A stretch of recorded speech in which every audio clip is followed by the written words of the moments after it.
मध्य प्रदेश कांग्रेस सचिव राकेश यादव ने इंदौर में एक पत्रकार वार्ता लेकर एमपीसीए में टेंडर घोटाले के साथ टिकट की ब्लैक मार्केटिंग के आरोप लगाए हैं।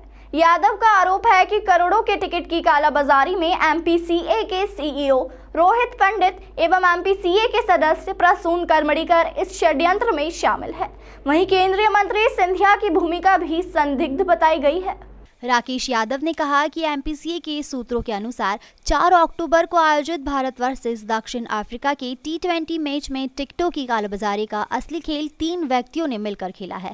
टिकटों की कालाबाजारी का मुख्य सरगना एमपीसीए का सीईओ रोहित पंडित एवं एमपीसीओ सदस्य प्रसून करमड़ीकर तथा www.insider.in वेबसाइट का एक कमर्शियल अधिकारी है, जिन्होंने 21 सितंबर को रात 9:30 बजे से सुबह 6:30 बजे तक 3 लैपटॉप के माध्यम से पूरी रात एमपीसीए के ऑफिस में ऑनलाइन टिकटों को लगभग 8 व्यक्तियों की फर्म से पैसा ट्रांसफर पेटीएम इनसाइडर की वेबसाइट के माध्यम से 12:45 पर 5 मिनट के अंतराल से किया गया। रात को ही सारे टिकट ऑनलाइन बुकिंग की सारी प्रक्रिया पूर्ण हो गई। रात को 3:30 बजे से 5 बजे के मध्य 19,700 टिकट ऑनलाइन करने के बाद टिकटों का ऑन पेमेंट कलेक्शन सुबह निर्धारित स्थान पर 7:30 बजे प्राप्त कर लिया गया। एमपीसीए की सीसीटीवी फुटेज में यह सारी डिटेल प्राप्त हो जाएगी। 3 व्यक्तियों ने एमपीसीए के ऑफिस में बैठकर टिकट कालाबाजारियों तक पहुंचाकर मैच के 2 दिन पहले इन व्यक्तियों ने टिकट को बेचने के लिए अपने सारे दलाल मध्य प्रदेश में फैला दिए। देखिए, एमपीसीए को लेकर लगातार जो हम घोटाला का खुलासा कर रहे हैं, उसमें आज सबसे बड़ा खुलासा है। 3 घोटालों का खुलासा आज किया जा रहा है। पहला है टिकट की कालाबाजारी, टिकट की ब्लैक मार्केटिंग। दूसरा है सिक्योरिटी का घोटाला और तीसरा है सीसीटीवी लगाने का घोटाला।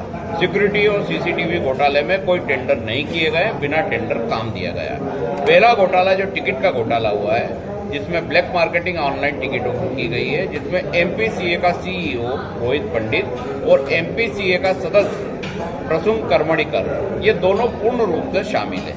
इन लोगों ने 21 सितंबर की रात लगभग 11 बजे से लेकर सुबह 6:30 बजे तक एमपीसीए के ऑफिस में रात भर ये बैठे।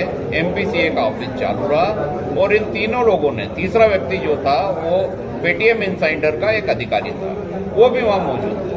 3 लैपटॉप के माध्यम से रात में सारे टिकट का पेमेंट ट्रांजैक्शन किया गया। आईडीबीआई के अकाउंट से ट्रांजैक्शन हुआ है, जहां एमपीसीए का अकाउंट भी है, और जो 8 बुकी थे जो ब्लैक मार्केटिंग के लिए टिकट बल्क में खरीद रहे थे, उनके अकाउंटों से पेटीएम के अकाउंट में ट्रांसफर हुआ और वहां से फिर एमपीसीए के अकाउंट में पेमेंट ट्रांजैक्शन हुआ। ये सब कुछ ऑन रिकॉर्ड मौजूद है, बैंक में भी मौजूद है और एमपीसीए और पेटीएम के रिकॉर्ड में भी मौजूद है कि कितनी बजे सारे टिकट इश्यू किए गए और कब उनके अकाउंट में पेमेंट ट्रांजैक्शन हुआ। वो साफ और स्पष्ट है कि इस भ्रष्टाचार में कहीं ना कहीं सिंधिया का वर्चस्व है, क्योंकि सीईओ जो रोहित पंडित है, उसको यहाँ कायम करने में और स्थापित करने में सिंधिया की ही मंशा रही है। वरना 1.5 लाख रुपए की तनख्वाह देकर एक भ्रष्ट सीईओ को यहाँ रखना और टिकट की ब्लैक मार्केटिंग करना, इंदौर की जनता को लूटना क्या दर्शाता है। सिंधिया ने आज तक इस बात का कोई जवाब नहीं दिया है, ना ही एमपीसीए ने कोई जवाब दिया है। सिर्फ ये बोलने से कि हमने नहीं करा, बात खत्म नहीं होती। अगर आपने नहीं करा है तो आपके बैंक के ट्रांजैक्शन जारी कीजिए, किन कंपनियों से पैसा आया उनके नाम जारी कीजिए, और अगर आप बोलते हैं कि ईमानदारी से टिकट बेचे तो जो 19,000 टिकट है, उनके जिन लोगों को बेचे हैं उनके अकाउंट की डिटेल 19,000 लोगों के, अगर एक आदमी को 4 टिकट भी दिए तो लगभग 10,000 अकाउंट की डिटेल जहां से पैसा आया वो जारी कीजिए। ये वो नहीं कर सकते हैं, क्योंकि ये भ्रष्टाचार यहाँ इंदौर नहीं पूरे देश में इसी तरीके से होता है। इसलिए इसका खुलासा करना बहुत जरूरी था। दूसरा मामला सिक्योरिटी का है।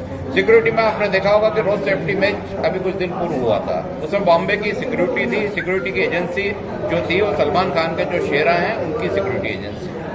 उन्होंने मात्र 60 बाउंसर और 15 गार्ड की मदद से होलकर स्टेडियम में सभी खिलाड़ियों को सिक्योरिटी प्रदान की, दर्शकों को सिक्योरिटी प्रदान की। उसी स्टेडियम में रोहित पंडित ने 4 तारीख को 800 गार्ड लगाए। मेरा आर्थिक अपराध में लोकायुक्त में शिकायत दर्ज ऑलरेडी करा दी है।